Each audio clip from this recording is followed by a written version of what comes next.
এই হচ্ছে 2 বন্দা কলমি শাক 30 টাকা। এই হচ্ছে 1 কেজি তেলাপিয়া মাছ 220 টাকা। 4 কেজি আলু এবং কাঁচামরিচ।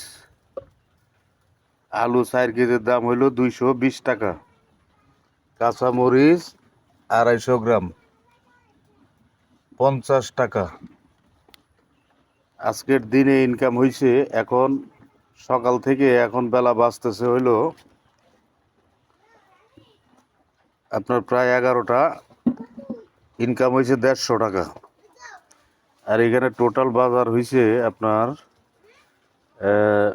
30 টাকা আর হলো 220 টাকা, তাহলে হলো 250 টাকা। আলু হইল 220 টাকা, তাহলে 490 টাকা।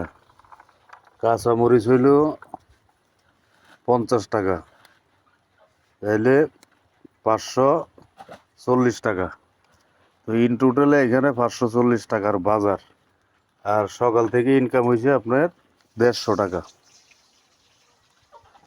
এই হইল পরিস্থিতি।